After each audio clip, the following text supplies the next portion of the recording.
Hey Christian Life, it is Wednesday the 13th and wanted to come to you tonight with just a little bit of encouragement on what we talked about this last Sunday. I really want to tell you, if you didn't get a chance to get onto Sunday's message, please do so. We've continued along in the story of Nehemiah. I love this story and I think it applies so much to today with transitioning out of this time, going through all these different phases and rebuilding our lives in a sense. Rebuilding our families and our relationships and the economy. And what we've said all along is that we want to be a part of the solution in God's plan and not a part of the problem. I'm so proud of Christian Life. I'm so proud of how you've responded, how you've given, how you have reached out to others, how you've put others before yourselves. We've been able to, like I've said, give away so many different things, be able to pour finances or food, just assistance. And that's all because you have decided to make sure that this time isn't centered on us, but on others. That is literally who we are called to be. That embodies what the word Christian means, is when we are saying, Lord, I want you to live out of me. I want to love the way you love me. I want to honor the way you honor me. And so I want to thank you so much. I also want to say at this time, it is a really tough time for everybody, and I understand that. And I know that there have been times of probably strife in the home, in the job places, times of worry or fear or doubts, a lot of questions. And I know it's been a tough time, and I know that our leaders in the government have had a weight on them like we can't even understand. And I want to encourage us is that don't stop praying for our leaders. Don't stop praying for our cities. Don't stop praying for our communities, our neighborhoods, our families. We need to continue to be on our knees in the presence of God in prayer over the people around us. But I also want to let you know that your leadership team at Christian Life, we are doing our best during this time.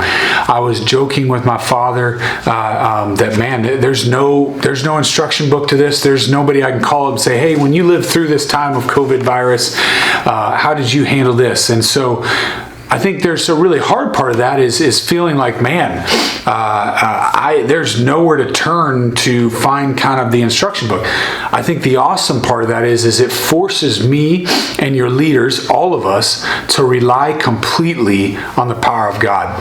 This last Sunday we talked about putting our trust in God. So after we've looked out and we've seen the hurt, we've seen the issues, we've seen the problems, just like Nehemiah did, God, I want to be a part of the solution. What's that look like? We have to put our trust in God that He has already prepared the way for us, that He has a plan for us, and that He's going to go before us. And this, in the story of Nehemiah that we talked about on Sunday, is that God went before him to the leaders. He sent the army to protect him. God doesn't just give us a plan of transition and then say, hey, Michael, hey, church, hey, Christian Life, wing it. You got this. Go figure it out. God is giving us a plan. Sometimes I wish He'd give us steps 1 through 10, but most of the time in my life, He just gives me step 1. And then He says, Michael, I need you to do step 1. And then He gives me step 2. And that can be hard at times because I'm waiting and I'm having to remain patient and I'm having to remain in complete trust in God's plan and His will and His power. And I want to encourage us that during this time, I know that it might feel at times like, hey, I don't know if I agree with this decision, or this decision, or this decision, but I want to encourage that we are doing our best to ask God each step of the way. And so, as I explained about a week and a half ago, is that we will be coming back to our church building this Sunday. And so that'd be the 17th.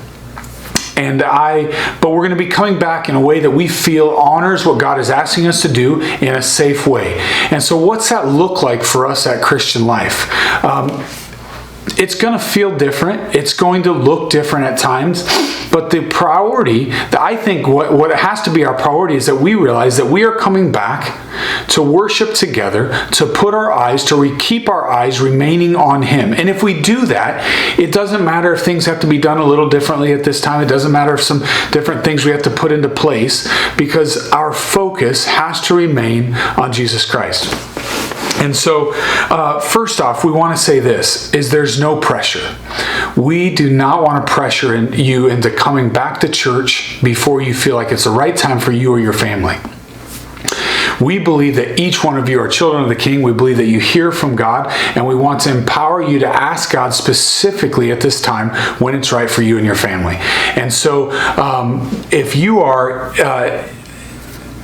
of the elderly or have compromised immune systems or have been sick or around others that are sick or have other health issues, we want to encourage you, please stay home.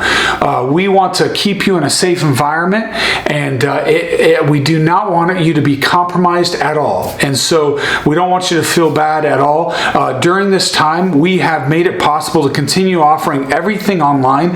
We're going to continue to do that. We'll be going live this Sunday, where we're going to have live worship and a live message for you. You can get on and worship with us right at 10 o'clock.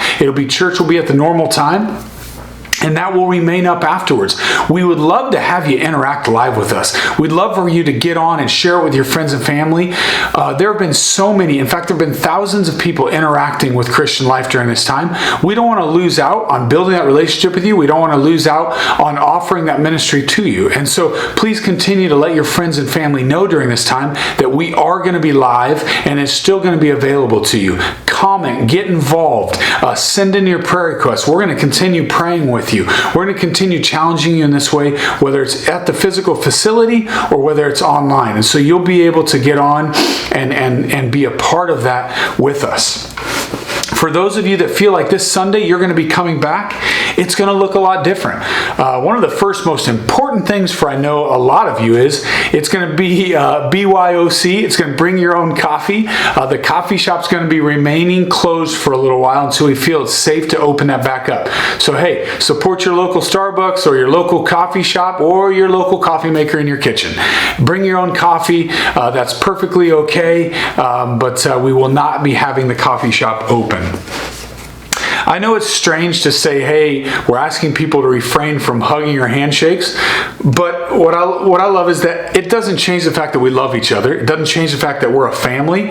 We're just asking each other to respect the 6-foot social distancing. And so there's no really way to handshake or hug if I'm respecting that. So we want to keep that rule during this time. We want to remain respectful to everybody else's safety and health. And so we're asking everybody to be really diligent in making sure that we're not immediately falling right back and okay, I want to go hug everybody, handshake, because there might be someone coming back to church that's not comfortable with that yet, and we want to remain respectful to everybody.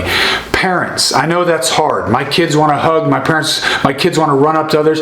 We need to keep our kids with us during this time. We don't want kids moving around the church without their parents at this time, because we want to keep those rules as a family. So just remember that, parents, that we need to be responsible for our children during this time and make sure that they're following these rules. And do our best to explain it to them and why we're doing this. Obviously, we're asking that we continue to wash hands, keep things clean. We're going to be adding in extra cleanings. We're going to have sanitizer around.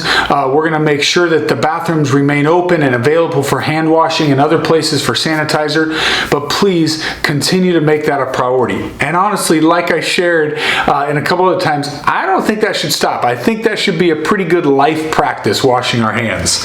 And so one of the next things is what's going to look different is the sanctuary and the altar. We're going to be closing off every other row of chairs. That will actually put more than 6 feet in between the rows. So we're going to be doing that ahead of time. Families, we're asking you to sit together in a row, and if you come into a row where there's a family seated, we're asking that you stay at minimum 3 chairs in between you and the other person that's not family. That's going to keep you at a safe 6 feet away from that person and remain in that social distancing that we're being asked to follow. And we're also asking for that at the altar. We want to be able to the altar to remain open for worship and prayer, but we need to respect each other and give each other that space in that area. And so we're asking that we don't at this time lay hands on each other unless it's a family member. If you're going up to pray with a family, listen, what I love about our God is He's a big God, and it doesn't take me laying on a hand to have His power move. We believe in laying on the hands, and we're going to continue to do that as soon soon as we feel like it's a safe time, but we're going to believe in God's power. We're going to ask Him to move, and we're going to pray over each other without having to do that at this time. One of the other things is that you're going to see different workers and volunteers on our staff in different areas be wearing the mask. So, for instance, if they're in the sound booth or video booth where they're close, they're going to be wearing a mask.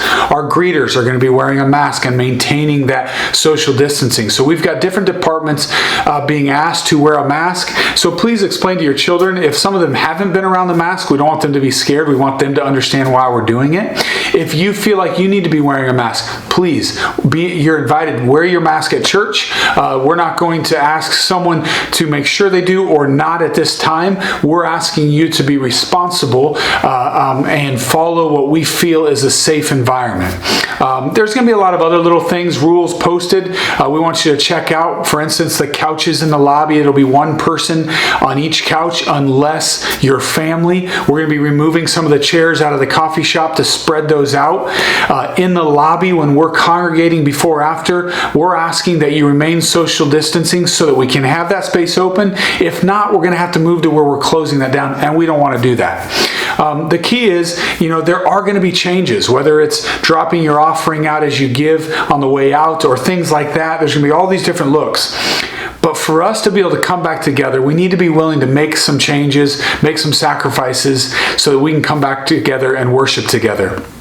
The worship team, we are talking about the differences for them. They're going to be social distancing on the stage, and so there's a lot of differences. But the difference or one thing that is not going to change or be different is that we are coming together to worship Jesus Christ, the one who gave His life for you and I, the King of Kings, the Lord of Lords, and that's not going to change.